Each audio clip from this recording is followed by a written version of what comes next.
Part 1. You will hear a man telephoning an employment agency to register for job opportunities. First, you have some time to look at questions 1 to 10.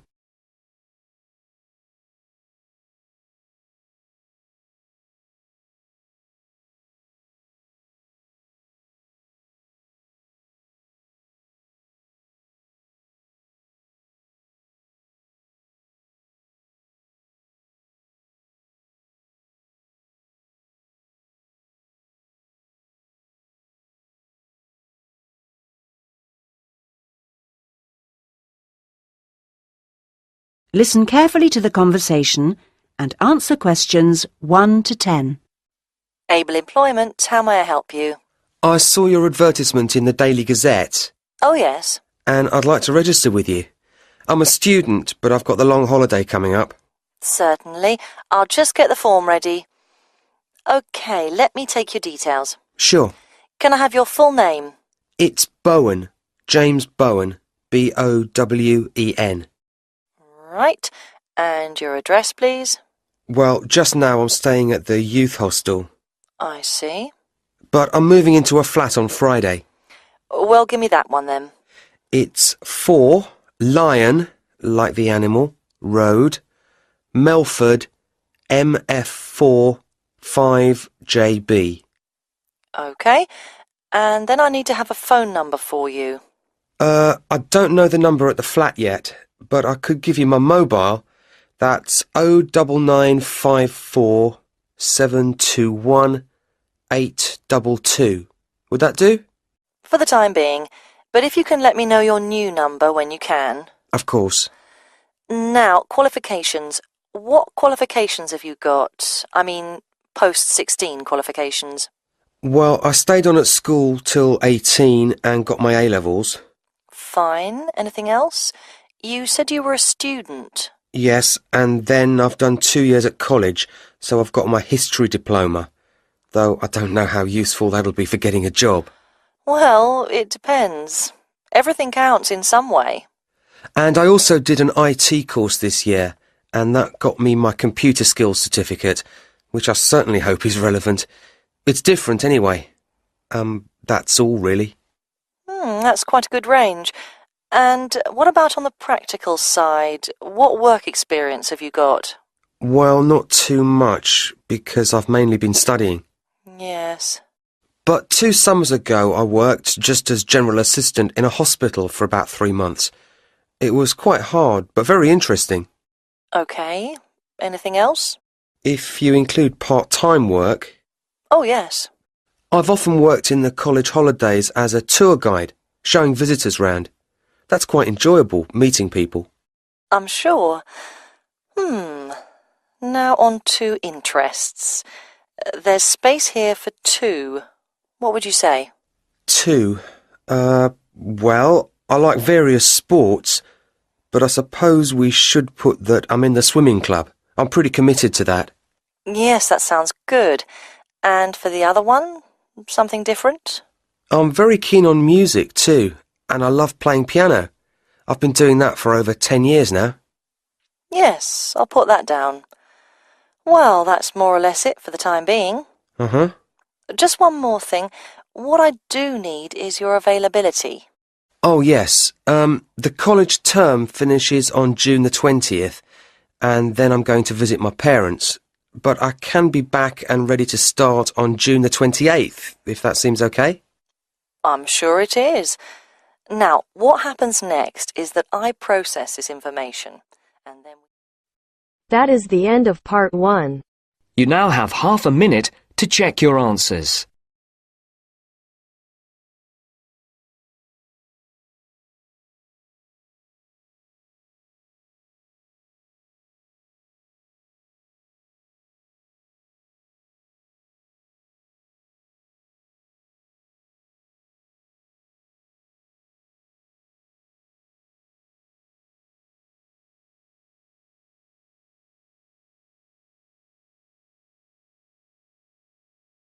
Now turns to Part 2. Part 2. You will hear the organizer of a group holiday talking to the group before they arrive at their destination. First, you have some time to look at questions 11 to 16.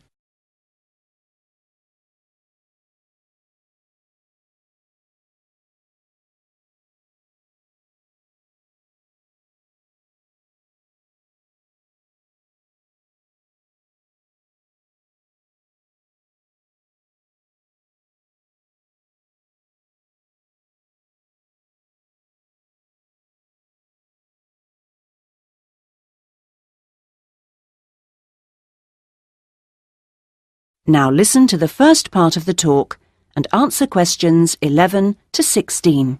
Thank you, everybody, for your attention. I hope you're all looking forward to arriving at the town. I thought you might like to know a few things while we're still on the coach, and it'll help to pass the time on our journey. OK, as you know, we're staying at the Park Hotel. It's comfortable and friendly. We're booked in for 3 nights. Now, I'm aware that not everyone wants breakfast there, so if you do want it, you should tell the hotel that you do the night before. We're making our own arrangements for dinner each evening, and there's a cafe open at the hotel most of the time if you want a drink or a snack. There's also a very pleasant lounge on the ground floor, with a collection of fascinating paintings. And then I hope you're going to enjoy the various activities that are lined up. However, I do have to tell you that there have been some changes since the original programme. For one, because it's been restored and is therefore closed to the public, we won't be going to the castle after all, I'm afraid.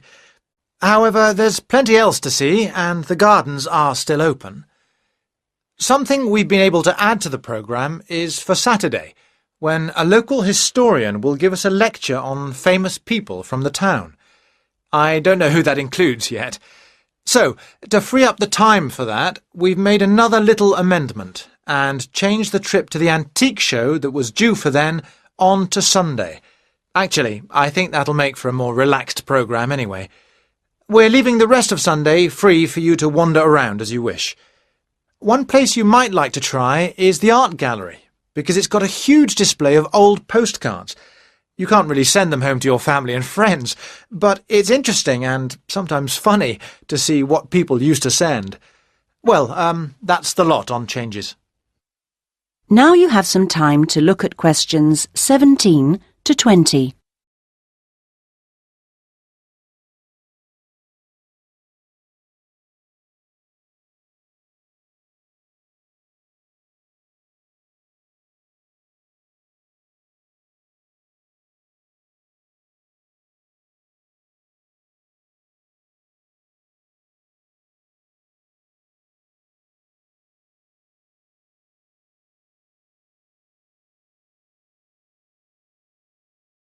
Now listen to the rest of the talk and answer questions 17 to 20. I thought it could be useful to try and get your bearings now, before we actually arrive, so I'll give you a few pointers on your maps. OK, first things first. The Park Hotel, because I assume you'll want to deposit your luggage before anything else. We'll be driving into the town from the west and stopping at the bus station.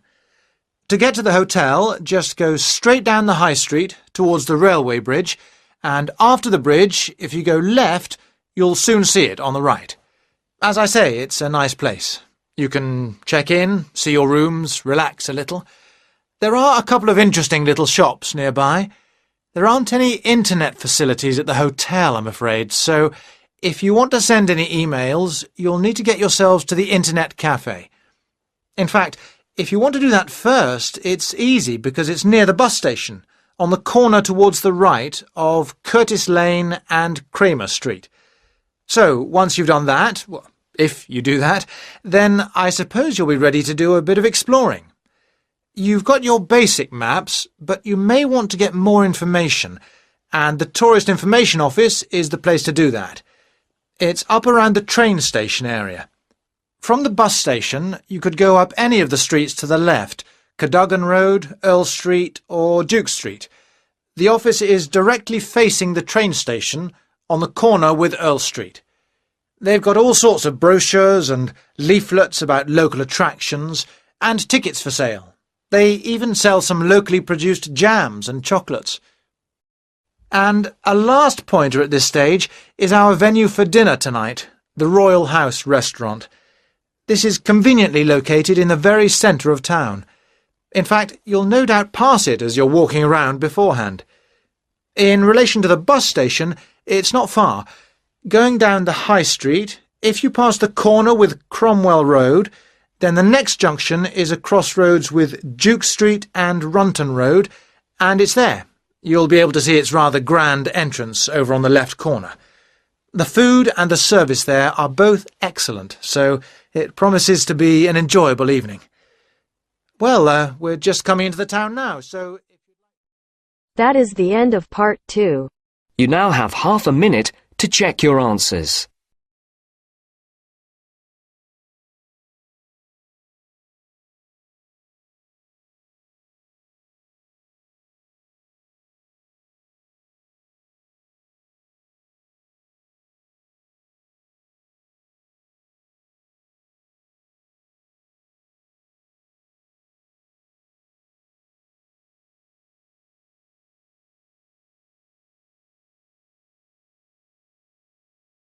Now turns to part 3. Part 3. You'll hear a man talking about living and working on Trinidad. First, you have some time to look at questions 21 to 25.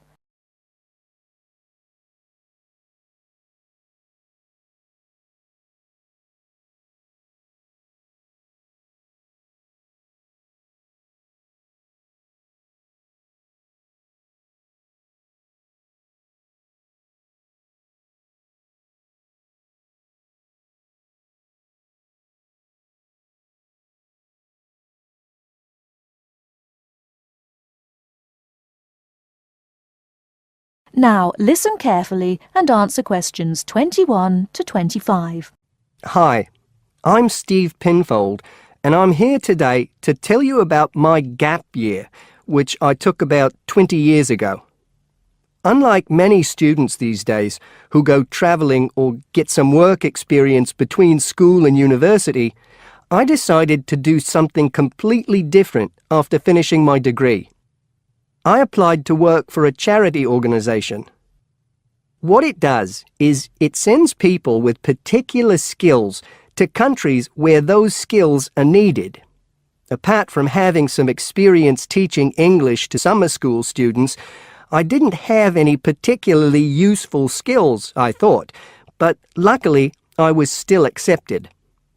I had to find the money for the flight, but you get free accommodation. I stayed with a family of 5. And you do get paid, but not much. It's a bit like pocket money, enough to get by. I worked in an orphanage and taught English at a local school. Where was I? Well, originally I was going to be sent to a village in India, but at the last minute the organisation decided to send me to Trinidad. Now, this is a fascinating place. It's an island in the Caribbean. Well, in fact, the country is actually 2 islands. The smaller one is called Tobago, which is connected somehow to the word tobacco.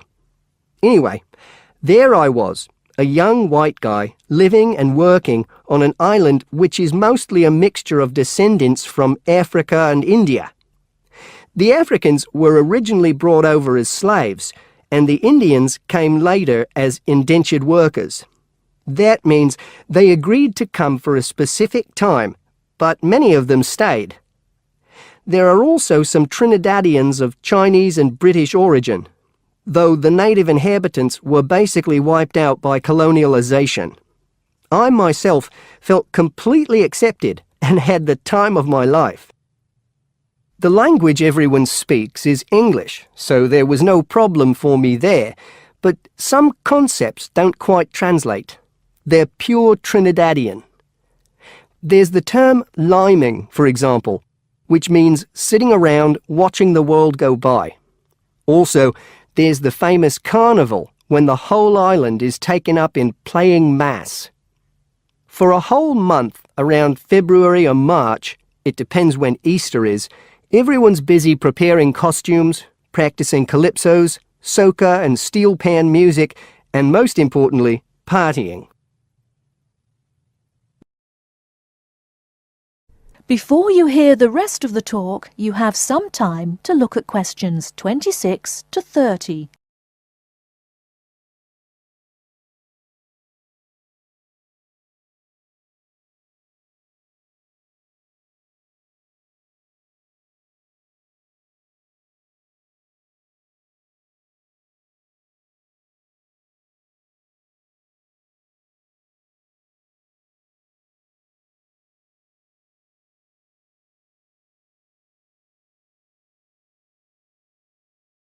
Now listen and answer questions 26 to 30. When the actual official carnival starts, it's days of 24-hour dancing in the streets. In Trinidad, it's called whining. You've probably seen this sort of thing on TV, in the more famous carnival in Rio, or even at the Notting Hill Carnival in London. Many people join bands, each one of which has a theme. For example, the Sea or Jungle Fever, and they have costumes designed and made to go with the theme. These can cost $1,000 for the king and queen of each band. They're incredible. The whole city is a non-stop party zone full of colour and sound. It's serious too. The bands are in competition and the winner gets $1 million. Sorry, I got a bit carried away with those memories. Back to my real job there. The orphanage was called St. Augustine's, and that's also the name of the place where it was, St. Augustine, a town just outside the capital city, Port of Spain. I didn't have any particular job description, just to be with the children and tell stories, sing songs and play games. Oh, and we also went camping in the jungle once. I could tell you a few stories about that particular escapade. Every time I arrived at the gate, kids would come running towards me, shouting, with big smiles on their faces. The younger children seemed fascinated by my blonde hair and loved to touch it as if it was something miraculous. The English teaching I did 2 days a week in a primary school for 6 to 11-year-olds. The kids may have been poor, but they all wore neat and clean uniforms and were so respectful and enthusiastic. I've now been teaching for many years in different countries, and I still think those were the best students I've ever taught. What else did I do while I was there? I swam a lot.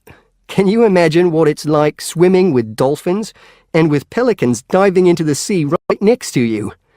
More seriously, I trained to be a Samaritan. That's someone who listens and supports people who have problems with their lives. Overall, what I took from the experience was a sense of being in another culture, or rather cultures. As humans, we all share many characteristics, but we express ourselves in various ways. In Trinidad, there are lots of different communities and religions, and so many different kinds of festival to see. Hindu, Muslim, Christian, as well as some rather mysterious African traditions. There are quite a few Rastafarians too.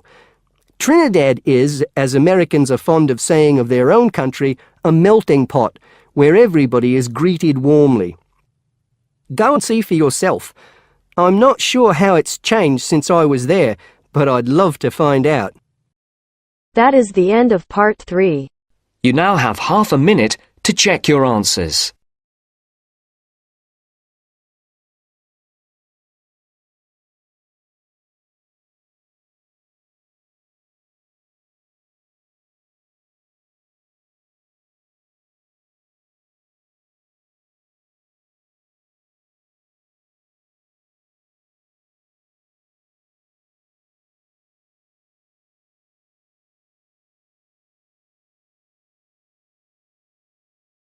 Now turns to part 4. Part 4. You will hear a writer giving a talk about the different kinds of writing that the audience might want to try doing. First, you have some time to look at questions 31 to 40.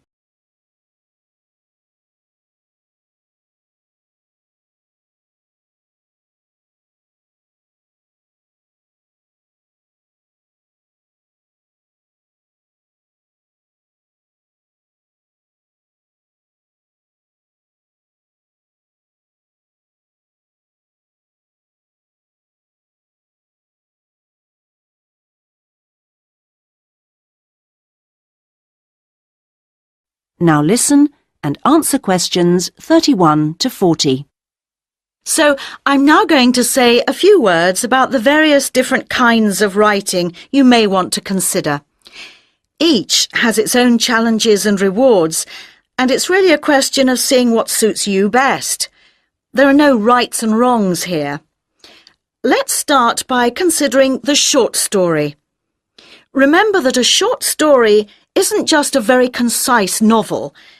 There are three basic styles: the story itself, the slice of life section, and the surprise type, and all of them are equally valid as treatments of the genre. When producing a short story, you don't have time for a slow build-up of interest, so you need to get in there straight away and begin with a crisis.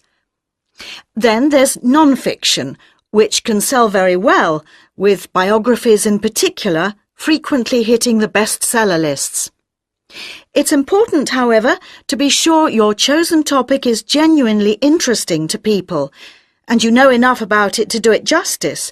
So when you're submitting your idea to a publisher, it's worthwhile to give them details of specialist knowledge you have. What about articles? Now, this is a very wide area, of course, going from the very learned and obscure to the populist gossip type. Articles based on giving advice are a proven area, and to give them a sufficient focus, you should produce your article for a definite market. That will help to define your purpose. Turning to something different, there's the question of poetry. It's often hard to define what poetry is exactly. Maybe it's easier to say what it isn't. But it should be subtle, so the message of a poem oughtn't to be overly obvious. True poems let the ideas sit there for the reader to ponder. What they must do is sound good, like singing. So I recommend reading what you write aloud to yourself to check the melody. Well, then there's plays, which are basically novels, but told only through conversation. A playwright includes minimal instructions for actions, but not for every small action the actors will perform. Things such as moves towards sofa and so on are for the director to come up with. If you're thinking of trying your hand at a play, a good starting point would be to educate yourself a little in the art of acting, so that you know what the people who deliver your work can and can't do with it. What next? There's radio, of course. Radio uses an enormous range of material, and the BBC Writing for Radio Handbook contains information about all of this. To begin with, I suggest regional stations for sending your stuff to. The competition for national radio is extremely high. OK, another interesting area is children's literature. Now, very few, if any, children's books are published without pictures, but this doesn't mean that you, as writer, have to draw them. That's for the illustrator. What you do need to do is be clear who you want to write for. So fix on one age group, and then aim your stories at that.